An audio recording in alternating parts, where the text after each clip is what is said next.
ഒരു വലിയ ബിസിനസ് സാമ്രാജ്യത്തിന്റെയൊക്കെ തുടക്കം ചിലപ്പോൾ വളരെ ചെറുതായിരിക്കും അല്ലേ? ബേക്കിങ്ങിന്റെ നല്ല മണം നിറഞ്ഞ പഞ്ചാബിലെ ഒരു സാധാരണ അടുക്കളയിൽ നിന്ന് തുടങ്ങി ഇന്ന് നമ്മുടെയൊക്കെ സൂപ്പർ മാർക്കറ്റുകളിൽ നിറഞ്ഞു നിൽക്കുന്ന ഒരു ബ്രാൻഡിന്റെ കഥയാണ് നമ്മളിന്ന് നോക്കാൻ പോകുന്നത്.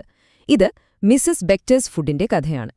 ക്രീമിക ബിസ്ക്കറ്റുകൾ, ഇംഗ്ലീഷ് ഓവൻ ബ്രെഡ്, ഈ പേരുകളൊക്കെ നിങ്ങൾക്ക് നല്ല പരിചയമുണ്ടാവും. ചിലപ്പോൾ നിങ്ങളുടെ വീട്ടില് ചായയുടെ കൂടെ ഇപ്പോൾ ഇതുണ്ടാവും. പക്ഷേ ഈ രണ്ട് വലിയ ബ്രാൻഡുകൾക്ക് പിന്നിലും ഒരേ ഒരാളുടെ സ്വപ്നമാണെന്ന് നിങ്ങൾക്കറിയാമോ? ദേ, ഇതാണ് ആ സ്വപ്നങ്ങൾക്ക് പിന്നിലെ ആള്, മിസസ് റെജിനി ബെക്ടർ. അവരെ വാക്കുകൾ കേട്ടില്ലേ? ഒരു സാധാരണ വീട്ടമ്മയിൽ നിന്ന് തുടങ്ങി രാജ്യത്തെ തന്നെ ഏറ്റവും വലിയ ബേക്കറി ശൃംഖലകളിൽ ഒന്നിന്റെ തലപ്പത്തേക്കെത്തിയ അവരുടെ കഥ ശരിക്കും നമുക്കെല്ലാവർക്കും ഒരു വലിയ ഇൻസ്പിറേഷനാണ്. ഓക്കെ, അപ്പം നമ്മൾ ഈ വിശകലനത്തിൽ എന്തൊക്കെയാണ് നോക്കാൻ പോകുന്നതെന്ന് വെച്ചാൽ, ആദ്യം കമ്പനിയെ ഒന്ന് പരിചയപ്പെടാം. പിന്നെ ഇന്ത്യയുടെ വളർച്ച ഇവർക്ക് എങ്ങനെയൊക്കെ ഗുണം ചെയ്യുമെന്ന് നോക്കാം. കമ്പനിയുടെ പ്രകടനം, ഭാവിയിലേക്കുള്ള പ്ലാനുകൾ, പിന്നെ അവസാനം മാർക്കറ്റ് ഇവരെ എങ്ങനെ കാണുന്നുവെന്നും. റെഡിയല്ലേ? നമുക്ക് തുടങ്ങാം. ശരി, അപ്പൊ നമുക്ക് ആദ്യം തന്നെ മിസസ് ബെക്ടേഴ്സ് ഫുഡിനെ അടുത്തറിയാം. ഇതൊരു വെറും ബിസിനസ് കഥയല്ല കേട്ടോ, പതിറ്റാണ്ടുകളുടെ ഒരു പാരമ്പര്യമുണ്ട് ഇതിന് പിന്നിൽ. 1978 ഒരു ചെറിയ തുടക്കം. അവിടുന്ന് ഇന്ന് ക്രീമിക്ക, ഇംഗ്ലീഷ് ഓവൻ എന്ന രണ്ട് വമ്പൻ ബ്രാൻഡുകളിലേക്ക്. നിങ്ങൾക്കറിയാമോ, നമ്മൾ മക്ഡൊണാൾഡ്സിലും ബർഗർ കിങ്ങിലും ഒക്കെ പോയി കഴിക്കുന്ന ബർഗറിന്റെ ബണ്ണില്ലേ, അത് ചിലപ്പോൾ വരുന്നത് ഇവരുടെ ഫാക്ടറിയിൽ നിന്നായിരിക്കും. അത്രയ്ക്ക് വലുതാണ് ഇവരുടെ സ്കെയില്. പോരാത്തതിന് 70-ലധികം രാജ്യങ്ങളിലേക്ക് കയറ്റുമതിയും. ഈ വലിയ നേട്ടങ്ങൾക്കുള്ള അംഗീകാരമായിട്ടാണ് അവർക്ക് പത്മശ്രീ വരെ ലഭിച്ചത്. ഒരു കമ്പനി മാത്രം നന്നായിട്ട് കാര്യമുണ്ടോ? അവർ പ്രവർത്തിക്കുന്ന മാർക്കറ്റും നല്ലതാവണ്ടേ? അപ്പോ മിസസ് ബെക്ടേഴ്സിന് മുന്നിൽ ഇന്ത്യ എന്ന ഈ വലിയ മാർക്കറ്റ് എന്ത് അവസരങ്ങളാണ് തുറന്നിടുന്നത്? നമുക്ക് നോക്കാം. ദാ ഈയൊരു കണക്ക് നോക്കൂ, 42%. എന്താണിത്? 2030 ആകുമ്പോഴേക്കും ഇന്ത്യയിലെ 42% കുടുംബങ്ങളുടെയും വരുമാനം കൂടും. 10 വർഷം മുൻപ് ഇത് വെറും 1.3%. ഒന്ന് ആലോചിച്ച് നോക്കൂ, അതിന്റെ അർത്ഥം എന്താ? സാധനങ്ങൾ വാങ്ങാനും പണം ചെലവഴിക്കാനും കഴിവുള്ള കോടിക്കണക്കിന് പുതിയ ആളുകൾ മാർക്കറ്റിലേക്ക് വരുന്നു. അപ്പോ കയ്യില് കാശ് വരുമ്പോ ആളുകൾ കൂടുതൽ സാധനങ്ങൾ വാങ്ങും അല്ലേ? 2029 ഇന്ത്യക്കാർ മൊത്തം $3.7 ട്രില്യൺ ചെലവഴിക്കുമെന്നാണൊരു കണക്ക്. ഭയങ്കര ഒരു സംഖ്യയാണത്. സ്വാഭാവികമായും ഇതിലൊരു വലിയ പങ്ക് ഭക്ഷണത്തിനു വേണ്ടിയായിരിക്കും. അത് മിസസ് ബെക്ടേഴ്സ് പോലെയുള്ള കമ്പനികൾക്ക് ഒരു ചാകര തന്നെയാണ്. ഈ ചാർട്ട് കണ്ടാൽ തന്നെ കാര്യം പിടികെട്ടും. ഇന്ത്യയുടെ ഉപഭോഗം എങ്ങനെയാണ് കുതിച്ചുയരുന്നതെന്ന് നോക്കൂ. 2023 $1.8 ട്രില്യൺ ആയിരുന്നത് 2029 $3.7 ട്രില്യൺ ഏകദേശം ഇരട്ടിയാകും. ഈ വളർച്ചയുടെ ഒരു നല്ല പങ്ക് പിടിച്ചെടുക്കുക, അതാണ് മിസസ് ബെക്ടേഴ്സ് പോലെയുള്ള കമ്പനികൾക്ക് മുന്നിലുള്ള ഏറ്റവും വലിയ അവസരം. ഓക്കെ, അവസരങ്ങളൊക്കെ ഇഷ്ടം പോലെയുണ്ട്. പക്ഷെ അതൊക്കെ മുതലാക്കാൻ കമ്പനിക്ക് പറ്റുന്നുണ്ടോ?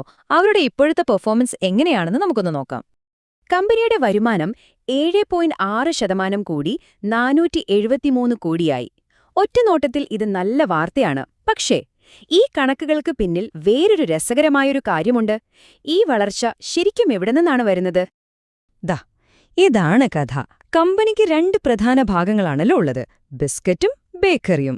ബിസ്ക്കറ്റ് വിഭാഗം വെറും 3% വളർന്നപ്പോ ബേക്കറി വിഭാഗം വളർന്നത് 19%.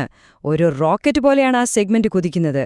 അപ്പോൾ കമ്പനിയുടെ യഥാർത്ഥ ഗ്രോത്ത് എഞ്ചിൻ ഏതാണെന്ന് വ്യക്തമായില്ലേ? പക്ഷേ ഇവിടെയാണ് കഥയില് ഒരു ട്വിസ്റ്റ് വരുന്നത്. വരുമാനമൊക്കെ കൂടിയിട്ടുണ്ട്, പക്ഷെ ലാഭം നോക്കിയേ, അത് കുറഞ്ഞു. EBITDA ഏകദേശം 9%, ടാക്സൊക്കെ കഴിഞ്ഞുള്ള ലാഭം 13% ഇടിഞ്ഞു. ഇതിനർത്ഥം കമ്പനിയുടെ ചെലവുകൾ കൂടുന്നുണ്ട്.